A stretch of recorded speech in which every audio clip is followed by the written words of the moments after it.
हाय बच्चों, कैसे हो आप लोग। आज हम लोग मोशन इन ए प्लेन में थर्ड टॉपिक डिस्कस कर रहे हैं, introduction of motion in a plane. ठीक है, तो देखेंगे मोशन इन ए प्लेन। तो टॉपिक के अंदर जाने से पहले introduction of motion in a plane. ठीक है, टॉपिक के अंदर जाने से पहले आप लोगों को वेलकम है। ठीक है, welcome to the class. Then आप लोगों को वीडियोस अच्छा लग रहा है तो सब्सक्राइब कीजिएगा और लाइक भी कर दीजिएगा। नीचे सब्सक्राइब बटन होगा, सब्सक्राइब कीजिएगा। इमीडिएटली आप लोगों को जो वीडियो बनेगा उस इमीडिएटली आप लोगों को पहुंच जाएगा। ठीक है, अगर अच्छा लगा तो लाइक भी कीजिएगा, भूलिएगा मत। ठीक है, वही हम लोगों के लिए एंकरेजमेंट है। ठीक है, okay, then we will go to the topic introduction of motion in a plane. इसमें क्या क्या रहता है देखेंगे। ठीक है, देख लीजिएगा, ये एरोप्लेन जा रहा है, कुछ ड्रॉप किया है। ठीक है, so this is nothing but motion in a plane. X direction में एरोप्लेन जा रहा है और जो ड्रॉप किया है वो नीचे आके गिर रहा है। ठीक है, so this is nothing but motion in a plane. तो पहले रेस्ट एंड मोशन क्या है वो देखेंगे। ये दोनों रिलेटिव टर्म्स है। सो जो स्टडी ऑफ मोशन हम डील करते हैं, ऑब्जेक्ट्स या पार्टिकल जो भी है, काज ऑफ मोशन के बादर ना करके अगर हम पढ़ेंगे तो उसको काइनेमैटिक्स बोलेंगे। The study of motion without bothering about the cause of the motion. ठीक है, that is known as kinematics. तो हम लोग इसमें cause of the motion bother नहीं करेंगे, ये पहले भी सीख लिया है motion in a straight line में। फिर एक बार रिवाइज कर रहा हूँ, इसको काइनेमैटिक्स कहेंगे। और फ्रेम ऑफ रेफरेंस क्या है, एक कोऑर्डिनेट एक्सिस ले लेंगे हम लोग, एक even with respect to the object एक कोऑर्डिनेट एक्सिस ले लेंगे और टाइम भी रखेंगे तो उसको फ्रेम ऑफ रेफरेंस कहते हैं। ठीक है,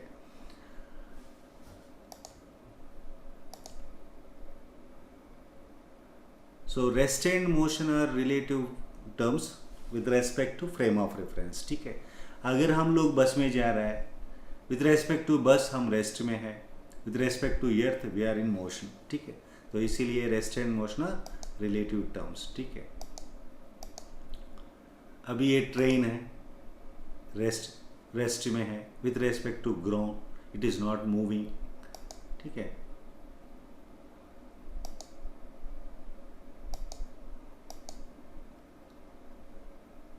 मोशन बोले तो क्या है फिर देखो, अभी विथ रेस्पेक्ट टू अर्थ और ब्रिज के साथ ये मूव कर रहा है, तो train is in motion with respect to the bridge और with respect to the ground बोल सकते हैं, या विथ रेस्पेक्ट टू द ये पोल भी बोल सकते हो, या with respect to this platform भी बोल सकते हो, या with respect to this bridge भी बोल सकते हो। ठीक है, जो भी रेफरेंस आप ले लेंगे उसके अनुसार हम बताएंगे उसको।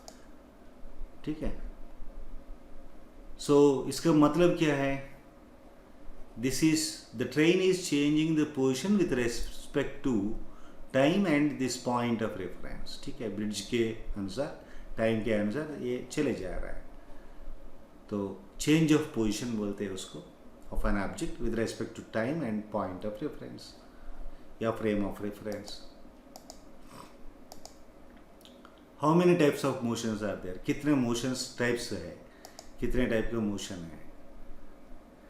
3 वेज में पार्टिकल मतलब पॉइंट ऑब्जेक्ट है, पॉइंट मास, डायमेंशंस नेग्लिजिबल है, लेंथ जो डिस्टेंसेस है उसके अनुसार इसका डायमेंशन नेग्लिजिबल है, उसको पार्टिकल कहते हैं। हम लोग जानते हैं इसको, मोशन इन स्ट्रेट लाइन में ये पढ़ चुके हैं। ठीक है, तो कितने टाइप का होगा, सो 1 डायमेंशनल मोशन होगा, that is motion in straight line, आप लोग पढ़ चुके हैं। मोशन इन 2 डायमेंशंस, इसको कहते हैं motion in plane also. Motion in 3 dimensions, motion in space, उसको भी कहते हैं मोशन इन 3 डायमेंशंस। ठीक है, टाइप्स ऑफ मोशन देखेंगे अभी, मोशन क्या क्या है। 1 डायमेंशन का एग्जाम्पल ले लेंगे अभी हम, देख लीजिए। चिड़िया जा रहा है स्ट्रेट लाइन में, तो मोशन इन वन डायमेंशन है ये, this is a straight line motion, ठीक है। रेक्लिनियर मोशन भी कहते हैं या लीनियर मोशन भी कहते हैं इसको, ठीक है। Motion in one dimension is called as motion in a straight line और रेक्लिनियर मोशन और लीनियर मोशन, ठीक है। Car is travelling on the road, straight road के ऊपर ट्रैवल कर रहा है तो स्ट्रेट लाइन मोशन है। टू डायमेंशन का एग्जांपल देखेंगे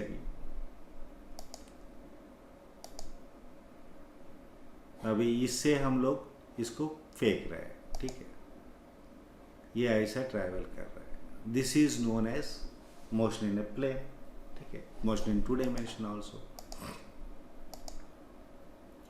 this is also two dimension only, देख लीजिए ये प्रोजेक्टाइल मोशन है, ठीक है।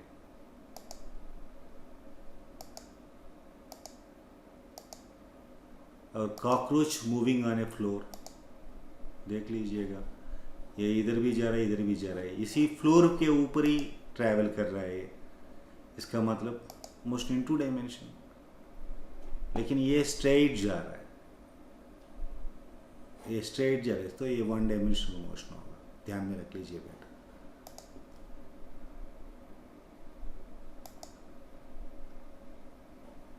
This cockroach is moving in plane, ठीक है, इधर भी जा रहा है इधर भी जा रहा है, ठीक है।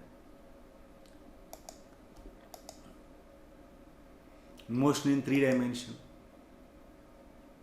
मोशन इन स्पेस भी कहते हैं इसको, देखो ये इधर जा रहा है इधर जा रहा है, ऐसी हवा में घूम के फिर नीचे ऊपर भी जा रहा है, तो इसको बटरफ्लाई ऐसा मूव कर रहा है, ठीक है, तो इसको थ्री डायमेंशनल मोशन बोल सकते हो। एग्जाम्पल्स फॉर मोशन, ठीक है, एग्जाम्पल्स और कुछ सम मोर एग्जाम्पल्स हम ले लेंगे, ठीक है। एक टॉप ऑफ द क्लिफ से कैनन बॉल इज लॉन्च किया है, अमाउंट ऑफ एयर रेजिस्टेंस को नेग्लिजिबल करेंगे हम लोग, ठीक है। देखो ये है, this is the ball, actually अगर ग्रेविटी नहीं है तो ये सीधा जाएगा, अगर इसको अगर हम फेंकेंगे तो सीधा जाना चाहिए, या नहीं तो ड्रॉप करेंगे तो ऐसा सीधा जाएंगे ग्रेविटी में। लेकिन अभी ग्रेविटी भी है, इसका वेलोसिटी भी दिया है स्ट्रेट एंगल में, तो ऐसा जाएगा नहीं है, ये ग्रेविटी की वजह से नीचे आएगा, ऐसा गिरेगा, ठीक है। This is nothing but what is the path of the cannon ball, cannon ball का क्या पाथ हो सकती है, प्रोजेक्टाइल का तो पैराबोला हम जानते हैं, उसको प्रूव करेंगे आगे आगे, ठीक है। देखो एब्सेंस ऑफ ग्रेविटी में स्ट्रेट लाइन में होना चाहिए, ग्रेविटी एक्सेलरेट ऑब्जेक्ट्स डाउनवर्ड है, so but it is unable to affect the horizontal motion of a projectile, जो हॉरिजॉन्टल मोशन है उसको कुछ नहीं कर सकती है, क्योंकि वर्टिकली इसको चेंज कर सकते हैं। अगर एयर रेजिस्टेंस कंसिडर करेंगे तो वो चेंज हो सकता है हॉरिजॉन्टल मोशन, लेकिन हम एयर रेजिस्टेंस को नेग्लेक्ट कर रहे हैं, ठीक है। ये स्ट्रेट ऐसा करेंगे तो ऐसे ही जाना चाहिए, ग्रेविटी नहीं है तो ऐसे ही जाना चाहिए, ठीक है, लॉ ऑफ इनर्शिया के अनुसार, लेकिन ऐसा नहीं जाएगा, ग्रेविटी है तो नीचे गिर जाएगा। ये पैराबोलिक पाथ फॉलो करता है, इंक्लाइंड में अगर भेजेंगे तो देखो यहाँ ऐसा जाके ऐसा गिर गया है,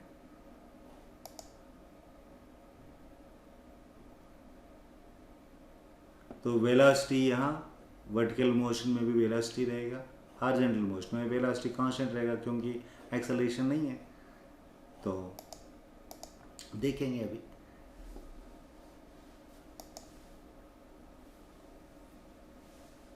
सो cannon ball motion is known as projectile motion. देखो यहाँ कुछ इंक्लिनेशन में फेंक रहे हैं हम लोग, तो ये मैक्सिमम हाइट जाएगा फिर नीचे आ जाएगा, ठीक है।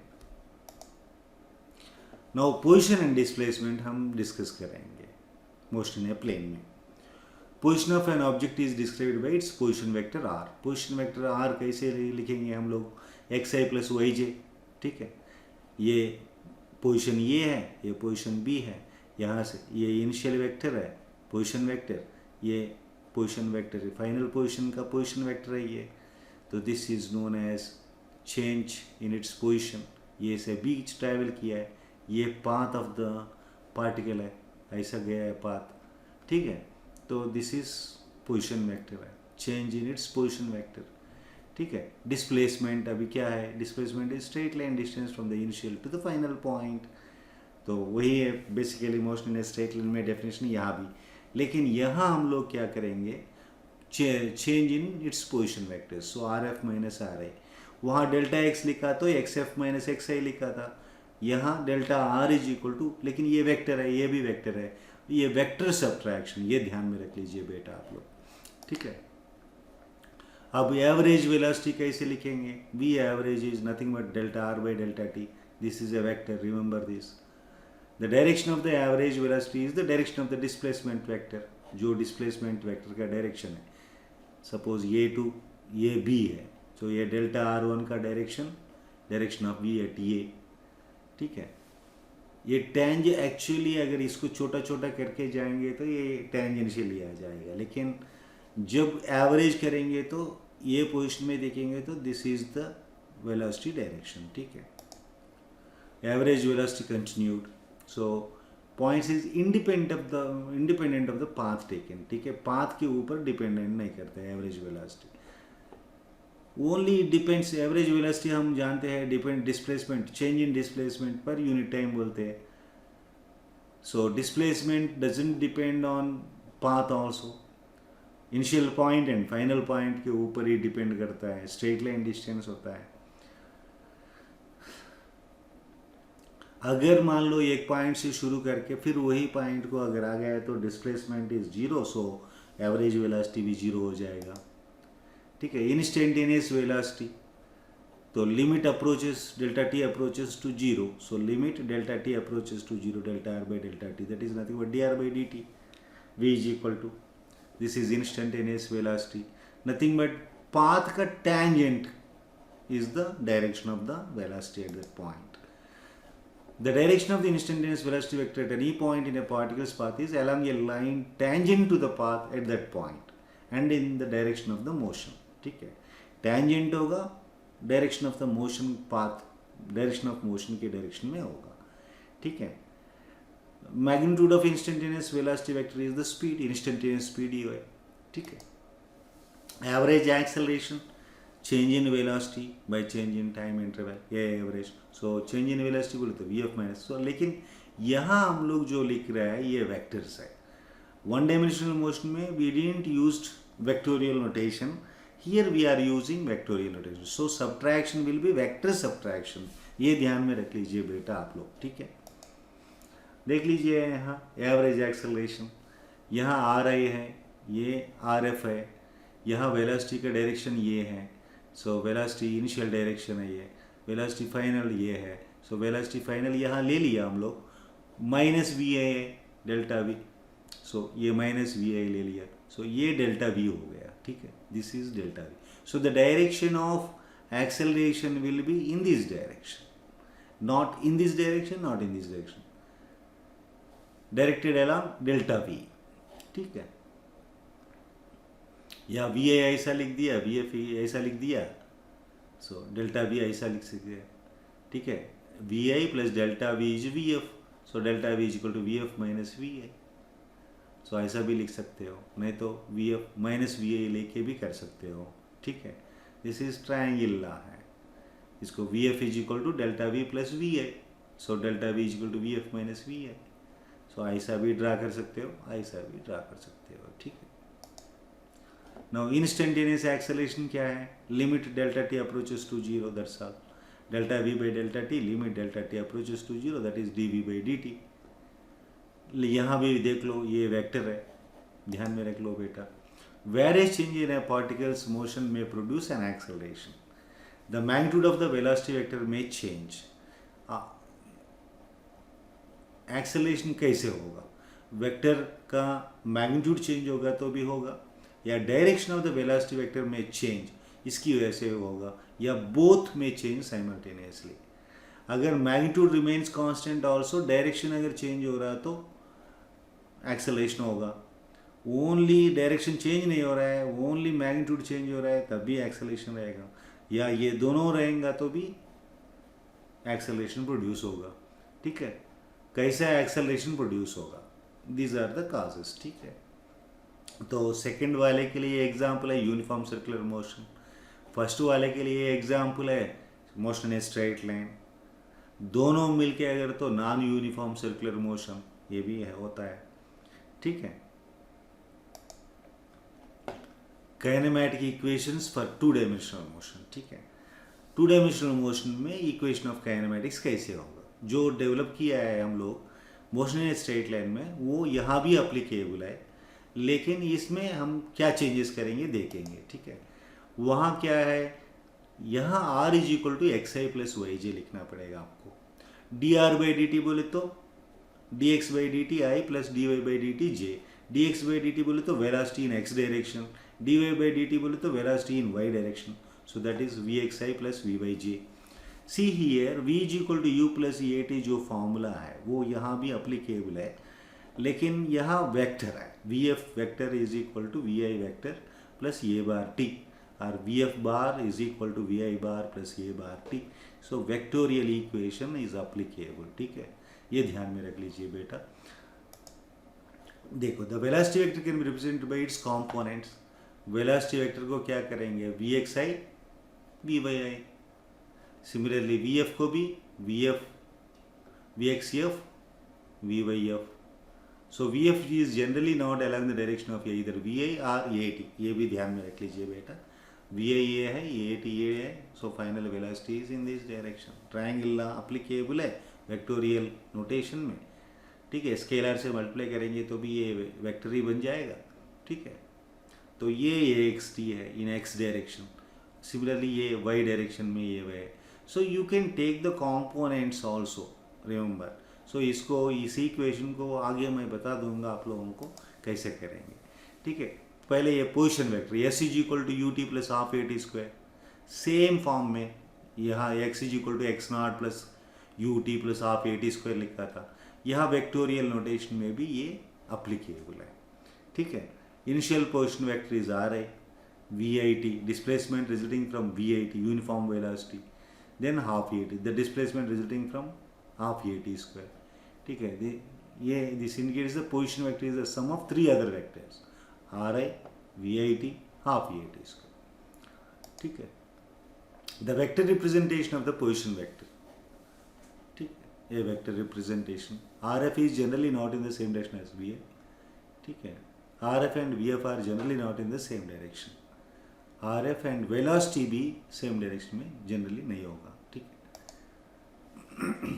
काइनेमैटिक इक्वेशंस कंपोनेंट्स कैसे बनाएंगे, तो रिजोल्यूशन ऑफ वेक्टर्स हम कल पढ़ा था, तो उसी के सो मोशन में टू डायमेंशनल मोशन में सिंपलेस्ट मेथड क्या है, the easiest way is see constant accel, that two dimensional motion at constant acceleration is equivalent to two independent motions. ये ध्यान में रख लीजिए बेटा, one motion in the X direction and the other in the Y direction. X को अलग कर दो, वाई को अलग कर दो, फाइनली रिजल्टेंट फाइंड आउट कर दो, आपको आ जाएगा पोजिशन वेक्टर, जो भी चाहिए वो आ जाएगा। ठीक है, देखो V F is equal to V I plus A T का मतलब क्या है, अगर कंपोनेंट में लिखेंगे तो V is equal to U plus A T in x direction, V is equal to U plus A T in Y direction, so V X final is equal to V x I. ये scalar equations है, ध्यान में रख लीजिए बेटा, these two equations are scalar equations, ये ध्यान में रख लीजिए। तो आराम से एक्स डायरेक्शन अलग कर दो, वाई डायरेक्शन अलग कर दो, आराम से इक्वेशन सॉल्व कर दो, then finally you find the result. So finally V F find out करेंगे तो V X F I plus V Y F J लिख सकते हो, तो आराम से हो जाएगा। So similarly S is equal to U T plus half A T square, X direction में लिख दो, वाई डायरेक्शन में अप्लाई कर दो। वहाँ एक बार अप्लाई करते थे, यहाँ दो बार अप्लाई कर रहे हैं हम, दूसरा कुछ भी नहीं है, तो इससे ख़त्म हो गया है हम लोगों का। So thank you very much. आप लोगों को अच्छा लगा तो वीडियो आप लोग सब्सक्राइब कीजिएगा और लाइक कीजिएगा। Thank you once again, bye, see you.